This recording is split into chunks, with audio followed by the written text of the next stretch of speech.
Translated into English by Kosho Yamamoto. 1973 from Dharmakshema's Chinese version. Chapter 46, on Kaundinya, b. Also, there was a Brahmacarin by the name of Pure, who said, O Gautama, what do all beings not know as a result of which they do not see the eternal and non-eternal of the world, and also the eternal non-eternal, not eternal and not non-eternal, down to not gone and not gone. The Buddha said, O good man, not knowing material form down to not knowing consciousness, i.e. the five skandhas, a person does not see the eternal, down to the not gone and not gone of the world. The Brahmacarin said, O Gautama, what do beings know, so that they do not see the eternal of the world, down to the not gone and not gone? The Buddha said, O good man, they know material form down to consciousness, so that they do not see the eternal, down to the not gone and the not gone. The Brahmacarin said, O world-honored one, please condescend to expound to me the eternal and the non-eternal of the world. The Buddha said, O good man, if one casts away the old, and does not create new karma, one truly knows the eternal and the non-eternal. The Brahmacarin said, O world-honored one, I now know. The Buddha said, O good man, in what way do you see and know? O world-honored one, what is old is ignorance and craving, and the new is cleaving and phenomenal, samsaric existence. If one segregates oneself from the eternal and the non-eternal and has no more cleaving and existence, one will know the true nature of the eternal and the non-eternal. I have now acquired the pure eye of Wonderful Dharma, and I take refuge in the three treasures. O Tathagata, admit me into the order. The Buddha said to Kaundinya, admit this Brahmacarin into the order and let him receive sila. At these words of the Buddha's, Kaundinya took the man and went to the gathering of monks, and through the ritualistic procedure of karman, the man was admitted into the order. After days, all his defilements having been eternally extirpated, the man attained arhatship. Also, the Brahmacarin, Vatsaputriya, said, O Gautama, I now wish to put some questions to you. Will you indeed allow me to do so? The Tathagata sat silently. At the second and third time, he said nothing. Vatsaputriya said again, O Gautama, I have long been on friendly terms with you. We could not be too divergent in our acceptations understanding in any way. I desire to ask, why are you silent? The world-honored one thought, it is thus, O Brahmacarin. Your nature is gentle and graceful, pure, good and innocent. You always seek to know. This is not to cause worry to others. I shall answer, to accord with your wish. The Buddha said, well said, O Vatsaputriya. I shall answer what you desire to know. Vatsaputriya said, O Gautama, is there in the world what may be termed good? It is thus, O Vatsaputriya. Is there non-good? Yes, that is so. O Gautama, please expound the good and the non-good to me. The Buddha said, O good man, I shall speak extensively about it. I shall now analyze and explain matters to you in a concise way. Desire is non-good, getting emancipated is that which is good. So are anger and ignorance non-good. Killing is what is not good, non-killing is what is good. So does it proceed down to the twisted views of life. O good man, I now, for your sake, expound to you the three kinds of what is good and non-good, also the 10 kinds of what is good and non-good. If any of my disciples can see the difference between the 3 kinds of good and non-good, down to the 10 kinds of good and non-good, such will indeed do away with all such defilements as desire, anger, and ignorance, and will cut off what is i.e. samsarically driven, imperfect, ever-changing, phenomenal existence. The Brahmacarin said, O Gautama, is there any single bhikkhu among those of the Buddhist Sangha who does away with all such defilements as desire, anger, and ignorance? The Buddha said, O good man, There are not only 1, 2, 3, or 500, but innumerable Bhikkhus who do away with all such defilements and things of the is, such as desire, anger, ignorance, and all such defilements. O Gautama! If we exclude the Bhikkhus, is there any Bhikshuni among those of the Buddhist Sangha who has done away with all such defilements and things of the is, such as desire, anger, and ignorance? The Buddha said, there are not only 1, 2, 3, or 500 such Bhikshunis, but innumerable Bhikshunis who have done away with all these defilements and things of the is, such as greed, anger, and ignorance. Vatsaputriya said, O Gautama! Let us leave aside the cases of individual Bhikkhus or Bhikshunis. Is there among those of the Buddhist Sangha any Upasaka who has been true to sila and made effort, and has been pure in his deeds, has crossed over the waters of doubt, and having cut away the web of doubt, has attained the other shore? The Buddha said, O good man! There is not just 1, 2, 3, or 500, but countless Upasakas who have been true to sila, who have made effort, whose deeds have been pure, and who, having rent asunder the web of doubt, have destroyed the 5 bonds of defilement, i.e. greed, or desire, ill will, ignorance, jealousy, and stinginess, which cause one to get reborn into the 3 unfortunate realms of hell, ghosts and animals, attaining thereby the fruition of the Anagamin, and who have gained the other shore beyond doubt, doing away with the web of doubt. Vatsaputriya said, let us leave aside the cases of Bhikkhus, Bhikshunis, and Upasakas. Is there any Upasika among those of the Buddhist Sangha who has been true to sila, who has made effort, who has been pure in her deeds, and who has reached the other shore of doubt, having cut away the web of doubt? The Buddha said, of such there is not only 1, 2, 3, or 500, but there are countless Upasikas who have been true to sila, who have made effort, who have destroyed the 5 fetters of defilement, who have attained the fruition of the Anagamin, and who are now on the yonder shore of doubt, having cut away the web of doubt. Vatsaputriya said, O Gautama! Let us now leave aside the case of Bhikkhus or Bhikshunis who have eliminated all defilements, and the case of Upasakas and Upasikas who have observed sila, made effort, and whose deeds have been pure, and who have cut away the web of doubt. Is there any Upasaka among those of the Buddhist Sangha who enjoys the pleasures of the 5 sensual desires and who has no doubt in his mind? O good man! Of such there is not only 1, 2, 3, or 500. There are countless people who have destroyed the 3 bonds, attaining thereby the fruition of the Srotapanna and growing less in desire, ill will, and ignorance, and thus gaining the fruition of the Sakritagamin. It is the same with the Upasaka and Upasika. O world-honored one! I would like now to draw an analogy. The Buddha said, well said, well said.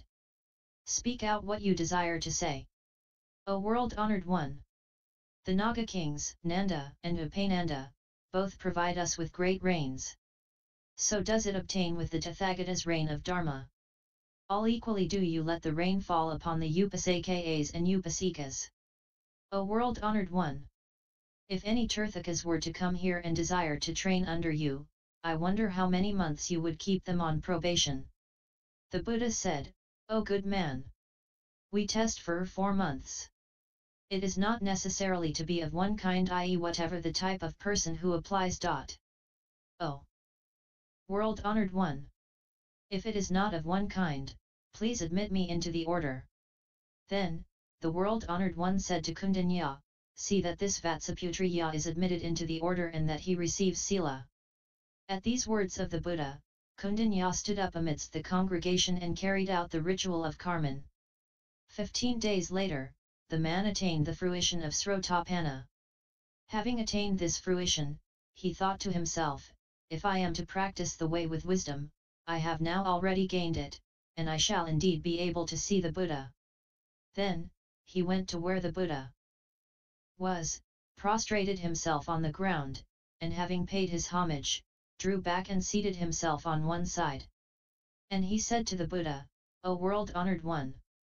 Whatever is to be attained by knowing, I have now attained. Please condescend again to expound things to me, so that I might gain the learninglessness knowledge. The Buddha said, O good man! Make effort and practice two things, namely, 1. Samatha calmness meditation and 2. Vipassana insight meditation. O good man!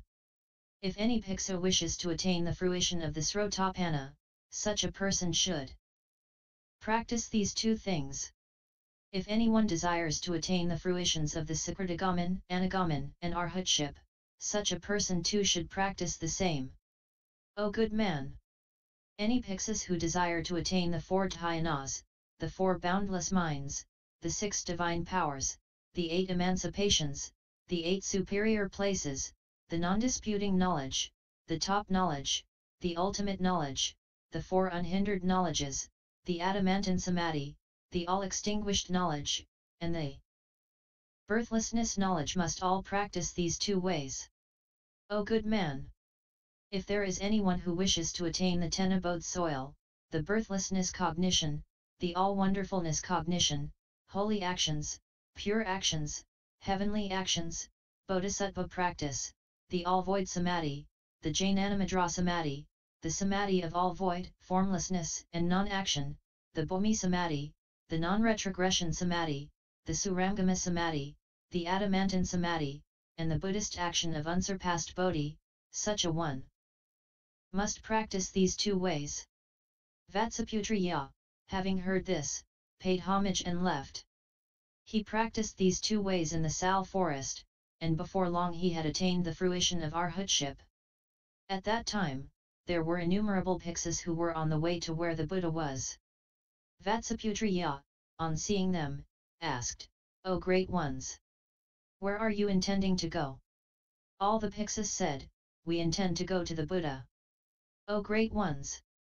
If you go to the Buddha, please tell him, the Brahmacarin, Vatsaputriya, having practiced the two ways, has now attained the learninglessness knowledge. Now, feeling grateful to the Buddha, he enters Nirvana.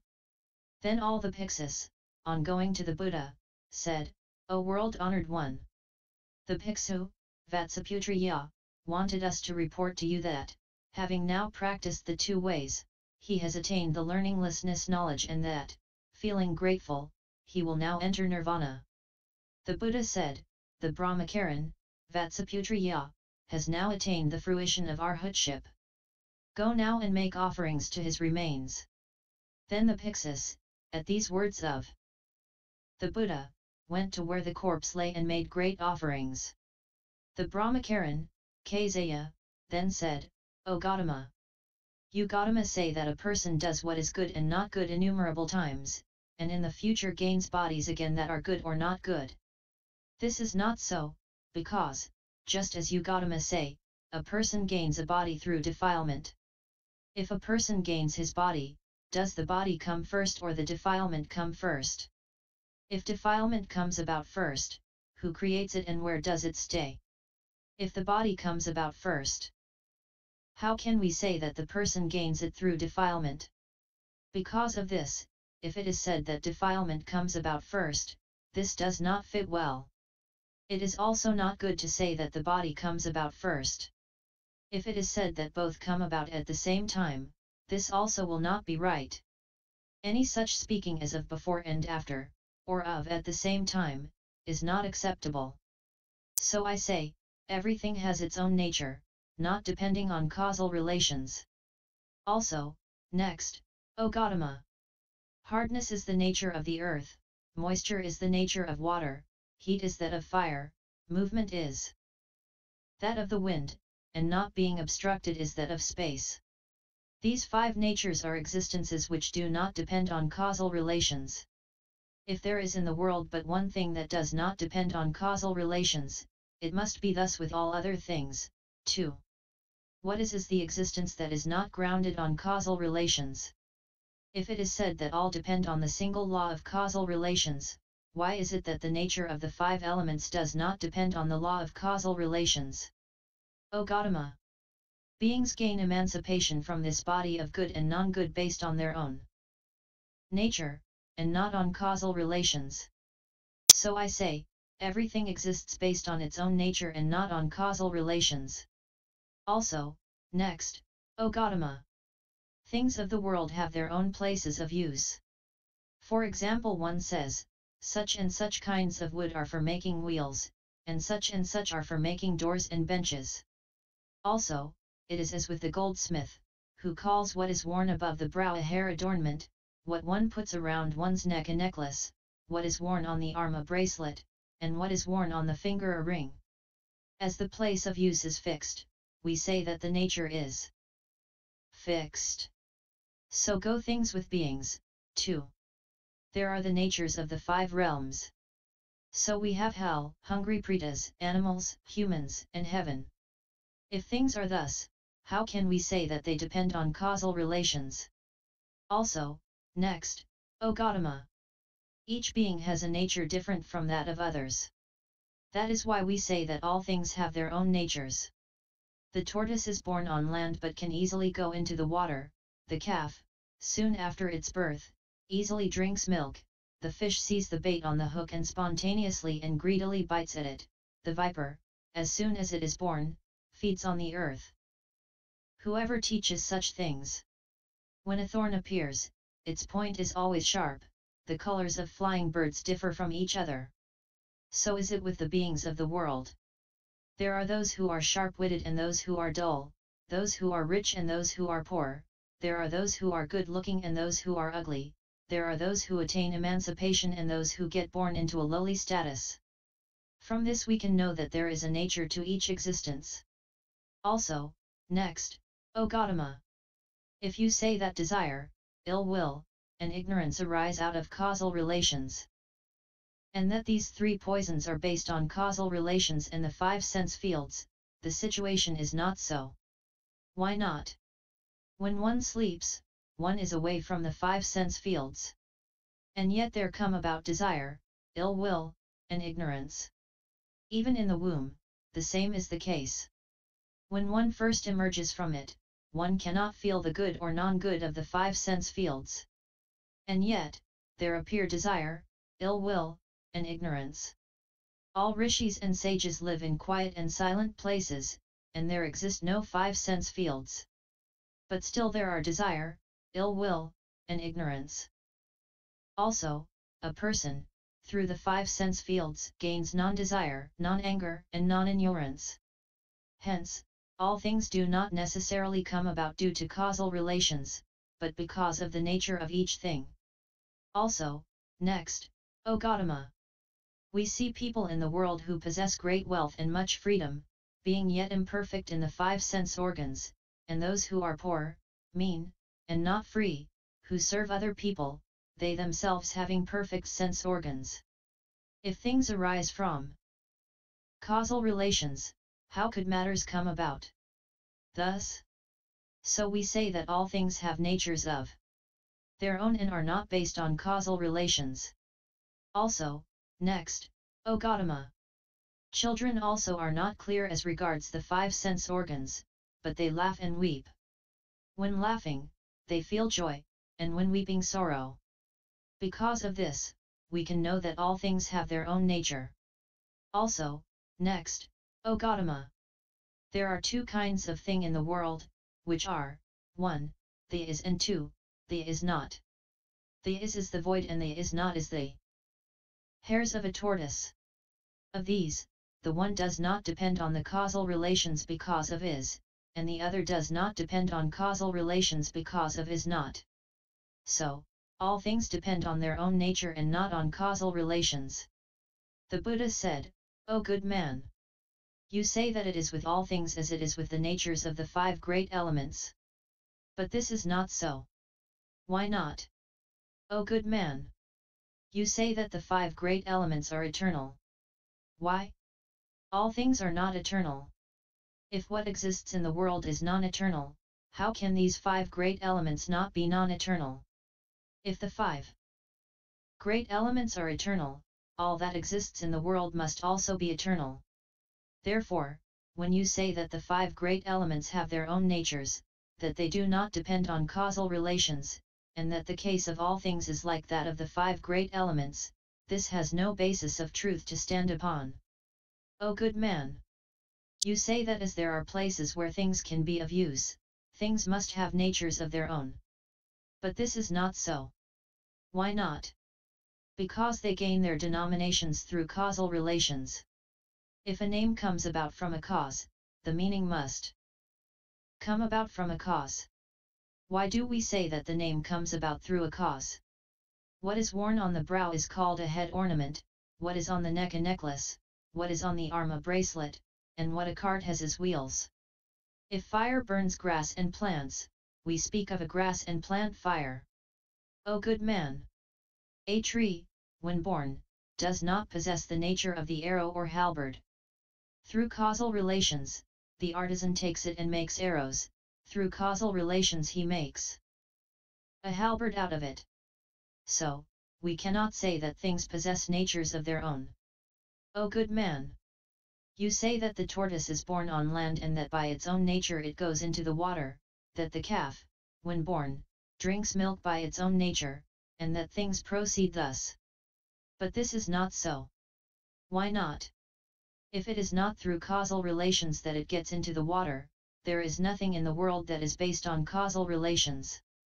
So why is it that it does not go into fire? The calf drinks milk soon after birth. If this is not through causal relations, there cannot be any causal relations to talk about. Why does it not suck on the horn? O good man! You say that everything has its own born nature, that there is no need for learning, and that there is no development. But this is not so.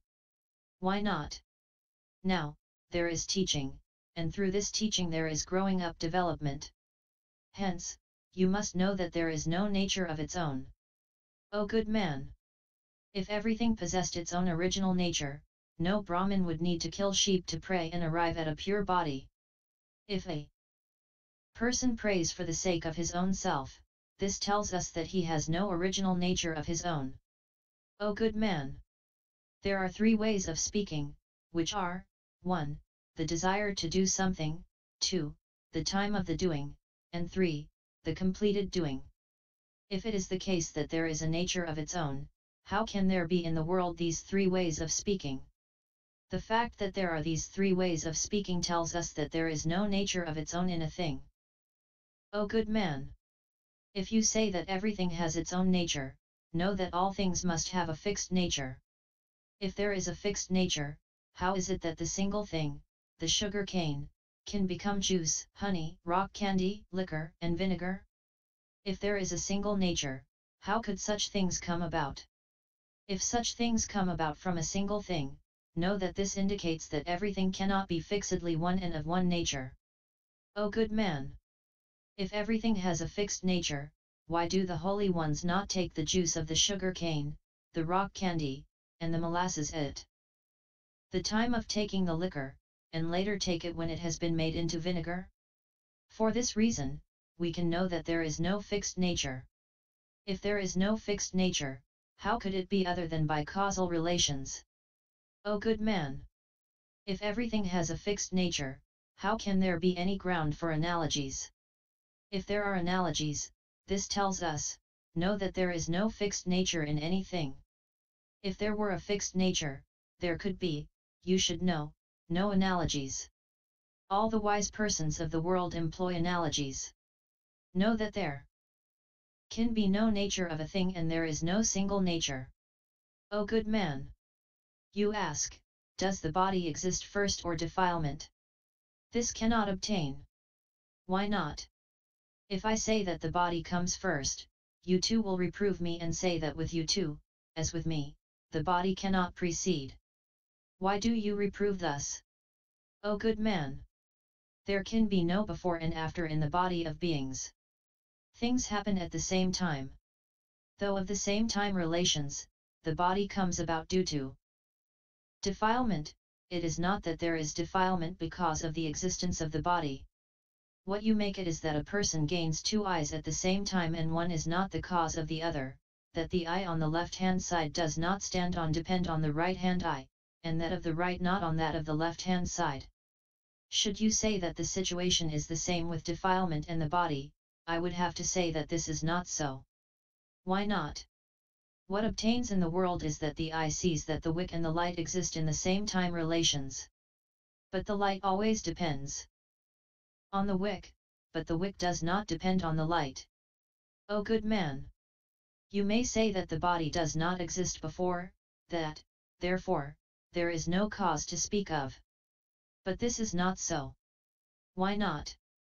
If you mean that there is no cause to speak of because of the fact that the body came about first and that there are no causal relations, you cannot say that all things depend on causality. You may say that as you do not see, there is no cause to speak of.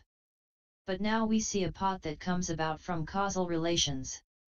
Why cannot we say that the body comes about as in the case of the earthen pot? O good man! Whether we see or not, all things depend on causal relations and there cannot be any talk of something having its own nature. O good man! If you say that everything has its own nature and that there are no causal relations, how can you explain the 5 great elements?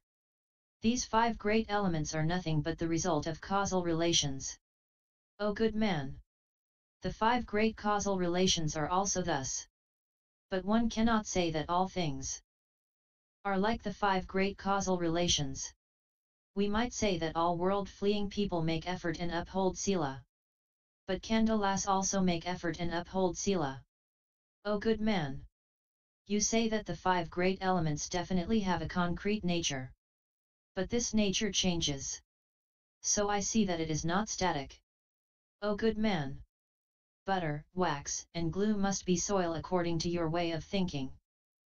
Soil is indefinite. It is like water, or is equal to soil. So, we cannot call them anything concrete. O good man! Solder, lead, zinc, copper, iron, gold, and silver would have to be fire, according to your way of thinking. Fire has 4 qualities.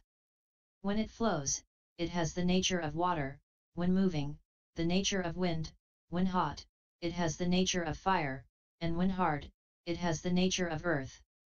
How can one state it definitely possesses the nature of fire alone? O good man! The nature of water is that of flowing. Even when water gets frozen, we do not call it earth. If it is called water, why do we not call it the wind when it is moving? If it is still to be called water, why do we not call it wind when moving? If a thing, when moving, is not called wind, we may well call water not water when it is in a frozen state? If these 2 cases are grounded on causal relations, how can you say that all things are not based on causal relations? O good man! The 5 sense organs by nature see, hear, sense, know, and touch. We may say that these all depend on their nature and not on causal relations. But this is not so. Why not? O good man!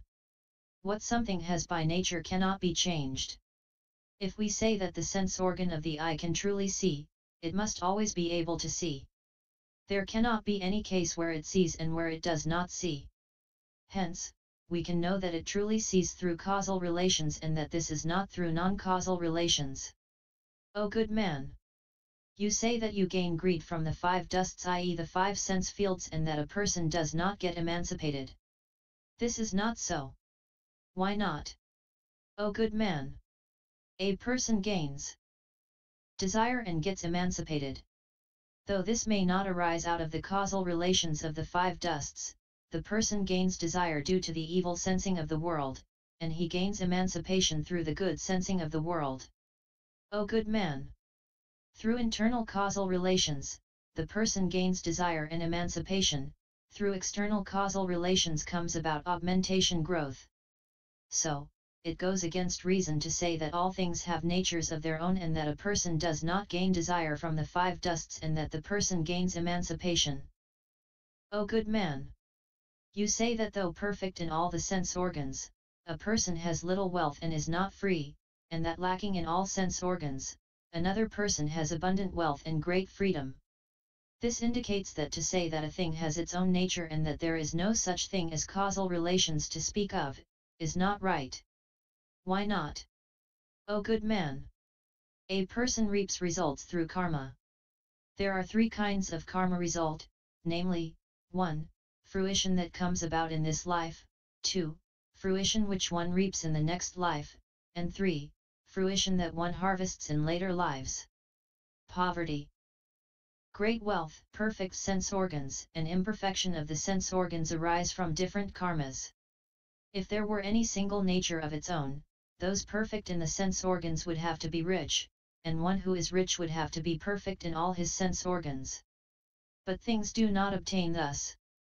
So, one can definitely know that there can never be any fixed nature of its own and that all arises out of causal relations. O good man! You say that a child cannot discriminate the causal relations of the five dusts and yet it weeps and laughs, and that this indicates, you say, that everything has its own nature. But this is not so. Why not? If laughing goes by nature, i.e. if laughing exists based on a fixed nature, one would always have to be laughing. If weeping were based on a nature, one would always have to be weeping. There cannot be laughing at one time and weeping at another.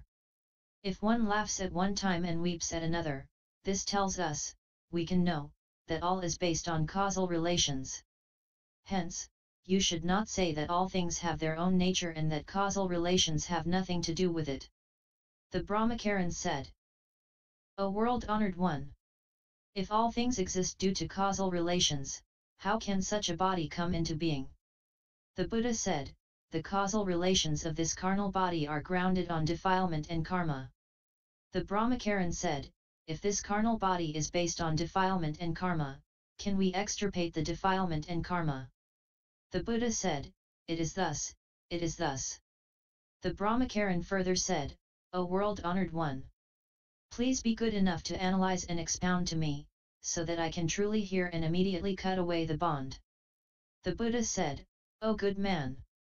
If a person comes to know that the two sides and the in-between are unhindered, unobstructed, such a person indeed segregates himself from defilement and karma.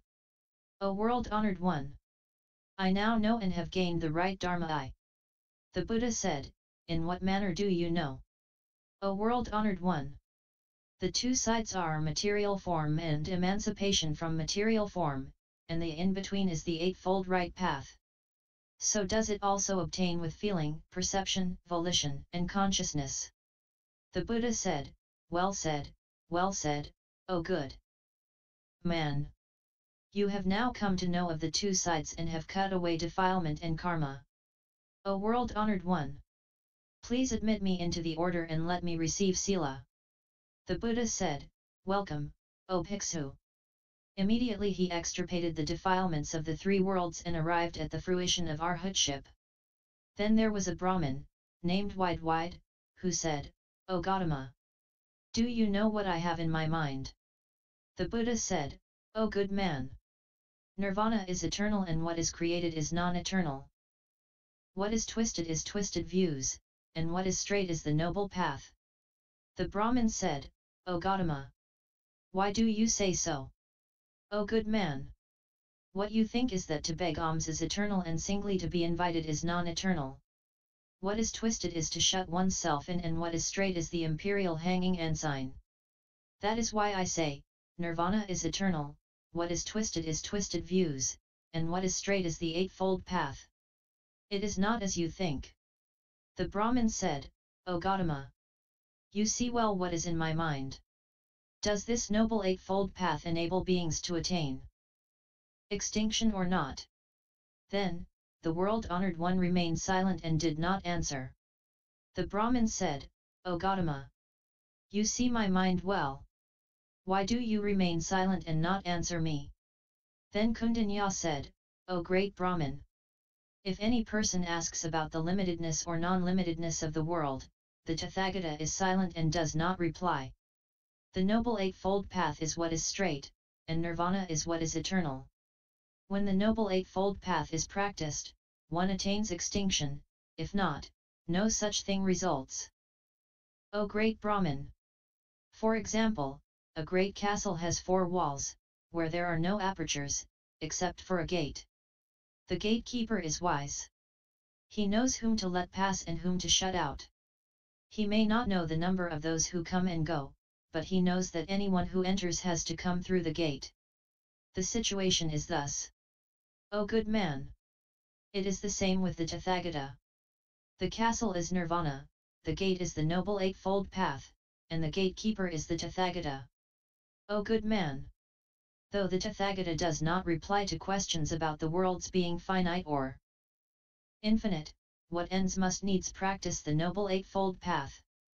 The Brahmin said, well said, O greatly virtuous Kaundinya! The Tathagata truly expounds all wonderful Dharma. I now know the castle, and the way to it, and I desire to be the gatekeeper. Kaundinya said, well said, You now well aspire to the great mind. The Buddha said, say not thus, O Kaundinya. It is not the case that this Brahmin now aspires for the first time to this mind. A long time ago, far back in the days of countless Buddhas, there was a Buddha called Tathagata. All shining, the alms deserving, the all enlightened one, the all accomplished one, the well gone, the all knower, the unsurpassed one, the best trainer, the teacher of gods and humans, the Buddha world honored one. This person, i.e. the Brahmin, had already aspired to unsurpassed Bodhicitta at the place of this Buddha. He will now attain Buddhahood in this Bhadrakalpa. He has long been versed in Dharma. For the sake of beings, he lives as a Tirthaka and presents himself as one not versed in Dharma. For this reason, Kaundinya, you should not say, well said. You now aspire to the great mind. Then, seeing all, the world-honored one said to Kaundinya, is Ananda present? Kaundinya said, O world-honored one! Ananda is away from the Sal forest, yojanas from this congregation, and is surrounded by 64,000 billion maras. All these maras are transforming themselves into the Tathagata. They say that all things arise from causal relations, or that all things do not arise from causal relations, or they say that all causal relations are eternal, or that all that arises from causal relations is non-eternal. Or they say that the 5 skandhas are real, or that they are false. So also with the realms and the spheres. Or they say that there are the links of interdependence, or that there are rightly the 4 causal relations, or that all things are like phantoms or visions, or like mirages in the hot season, or they say that Dharma comes to one through hearing, or that one gains it through thinking, or they speak about the Usmagata, Murdhana, Lokakagradharma, the stages of learning and learninglessness, or about the Bodhisattva's 10 stages, from the first up to the 10th, or they speak about the all-void formlessness and non-action, or they speak about Sutra, Gaya, Vyakarana, Gatha, Udana, Nidana, Avadana, Itavartika, Jataka, Vapulya, Adbuddhadharma, and Upadisa, or there are those who speak about the 4 remembrances, 4 right efforts, 4 at-willnesses, 5 roots, 5 powers, 7 bodhi elements, Noble Eightfold Path, or they may speak about the internal void, the external void, the internal external void, the void of the created, the void of the non-created, the void of beginninglessness, the void of nature, the void of segregation, the void of dispersion, the